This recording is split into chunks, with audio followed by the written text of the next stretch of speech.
Hello guys, welcome back to a new video. तो दोस्तों, आज के इस वीडियो हम देखेंगे कि motor road accident claim file करने का क्या प्रोसेस है। फाइल करते वक्त आपको किन डॉक्यूमेंट्स का ध्यान देना चाहिए और आपको एमसीडी के केसेस में कैसे अपने वकील का चुनाव करना है। तो सबसे पहले अगर हम बात करें कि मोटर व्हीकल एक्सीडेंट से रिलेटेड हमने एक सेपरेट वीडियो बनाई है, जिसका आपको लिंक आइकन में, बेल आइकन में मिल जाएगा, जिसमें हमने पूरे उसके एक्ट में क्या गवर्न करता है, किस पर्पज से बनाया गया है, सारी वीडियोस इसके रिगार्डिंग आपको एमएससीटी की प्लेलिस्ट में मिल जाएंगी। तो सबसे पहले हम देखें कि motor road accident claim file करने का क्या प्रोसेस है। तो सबसे पहले आपको जो रोड एक्सीडेंट हुआ है उस दुर्घटना की यानी कि एक्सीडेंट की जो रिपोर्ट है वो आपको पुलिस में दर्ज करवानी है, एफआईआर दर्ज करवानी है। तो सबसे पहले दुर्घटना जो एक्सीडेंट के होने के बाद आप पुलिस हेल्पलाइन नंबर पर कॉल कीजिए और उसके बाद या फिर पास के पुलिस स्टेशन में घटना की जानकारी दें और एफआईआर दर्ज करवाएं, क्योंकि एफआईआर जो इंश्योरेंस पॉलिसी से जो पैसा मिलेगा उसको प्राप्त करने का सबसे first of all important document है। इसीलिए आपको सबसे पहले एक एफआईआर कराना जरूरी है। जितना जल्दी एफआईआर करवाएंगे आप, आफ्टर अकरिंग ऑफ इंसिडेंट आपके लिए बेनिफिशियल साबित होगा। उसके बाद आपको इंश्योरेंस पॉलिसी, इंश्योरेंस जो कंपनी है उसको इन्फॉर्म करना है, क्योंकि दुर्घटना के तुरंत बाद अपनी बीमा कंपनी को इन्फॉर्म कर दें। जो आपकी इंश्योरेंस पॉलिसी होगी कार की, स्कूटी की, वटेवर, उसके आप देखोगे कि डॉक्यूमेंट्स के ऊपर कस्टमर केयर का नंबर होगा, आप उसको कॉल करके बता दें कि आपकी ये पॉलिसी है, आपको ये नेम डिटेल है और कहाँ पे आपका एक्सीडेंट हुआ है, उसकी बिल्कुल सही इन्फॉर्मेशन दे दें। और उसके बाद आप अपने जो भी ट्रीटमेंट करवाया है आपने अपने हॉस्पिटल में, उसका प्रॉपर रिकॉर्ड रखें। जो भी documents till the date of admission और जब तक आप डिस्चार्ज हुए हॉस्पिटल से, सारे डॉक्यूमेंट्स रिकॉर्ड रखें। अगर दुर्घटना में आपको कोई भी मेजर इंजरी हुई है, चोट लगी है, तो आप इमिडिएटली आप उसका ट्रीटमेंट करवाएं, हॉस्पिटल जाएं और उसके बाद हॉस्पिटल से जाकर आप उसका सर्टिफिकेट और बिल भी जरूर लेना ना भूलें। उसके बाद जब आप क्लेम फाइल करोगे इसके लिए कोर्ट में, एमएससीटी में, MSCT means motor accident claim tribunal, तो आपको किस किस डॉक्यूमेंट्स को तैयार करना बहुत जरूरी है। तो सबसे पहले है आपका एफआईआर, उसके बाद जो भी आपने medical records, bill, certificate, car की इंश्योरेंस पॉलिसी, और अगर आपकी डेथ हो गई है इन केस पर्सन की तो उसका death certificate, driving licence of the driver जो गाड़ी चला रहे थे, और उसके बाद जो जहाँ एक्सीडेंट हुआ है वहाँ के कुछ फोटोज, वीडियोस, फोटोग्राफ्स, ये आपको सबसे मेन डॉक्यूमेंट्स हैं जो चाहिए। जो कि पिटिशन बनेगी on the basis of this documents बनेगी, लेकिन आपको ये डॉक्यूमेंट्स इकट्ठा तो करने ही पड़ेंगे। और उसके बाद क्या प्रोविज़न है वो, उसके लिए अप्लाई कैसे करना है। तो एमसीटी में अप्लाई करने के लिए आपको सबसे पहले बीमा के जो पैसे प्राप्त करने के लिए एक कंप्लेंट फाइल करनी होगी, यानी कि एमएससीटी में आपको एक एप्लीकेशन लगानी है। उस एप्लीकेशन के साथ आपको ये सभी डॉक्यूमेंट्स लगाने हैं जो हमने आपसे बताए, क्योंकि जिसका मेन ऑब्जेक्ट ये है चेक करना कि आपको जो मुआवजे की जो राशि है वो कितनी मिलेगी। क्योंकि डॉक्यूमेंट्स आपने इकट्ठे हैं, आपके पास हैं, that means it is a clear proof कि भाई आपके साथ एक्सीडेंट हुआ है। लेकिन जो अमाउंट है वो डिसाइड करेगी कि इंश्योरेंस कंपनी ने को कितना अमाउंट एक विक्टिम को पे करना है। बीमा कंपनी और रिस्पोंडेंट जो है पिटिशनर, उनका जवाब फाइल करना होगा। जब आप अपनी एमएससीटी में पिटिशन फाइल की, उसका रिप्लाई आएगा। उसके बाद उनकी गवाहियाँ होंगी, लिस्ट ऑफ विटनेसेस फाइल होंगे, कौन कौन विटनेस हो सकते थे उस केस में जो कि इसको बयान दें कि एक्चुअल में एक्सीडेंट हुआ है, कैसे हुआ है। और उसके बाद आपका ये आर्गूमेंट सुन के, हियरिंग सुन के एक ऑर्डर पास कर देंगे।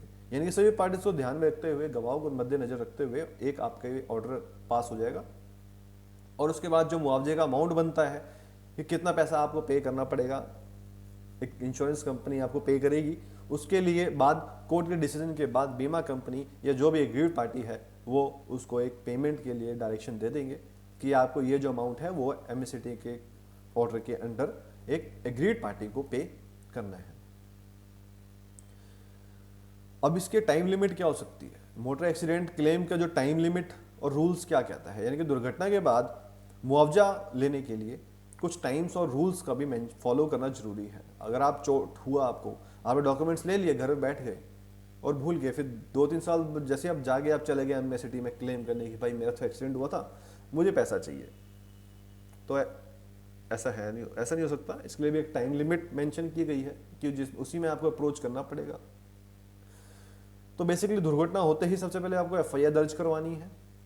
इस कानून के नियम के अनुसार अगर हम बात करें कि बहुत ही सबसे पहला फर्स्ट स्टेप है कि एफआईआर करवाइए आपने, क्योंकि एफआईआर ही ऐसा रिकॉर्ड है जो कि क्लेम प्रोसेस को काफ़ी आपके लिए हेल्पफुल साबित होगा। उसके बाद दुर्घटना के 6 महीने के अंदर आपको एमएससीटी में क्लेम दाखिल करना मैंडेटरी है, यानी कि ये जो टाइम लिमिट है 6 महीने के अंदर आपको MSCT motor accident claim tribunal में अपना क्लेम फाइल करना जरूरी है।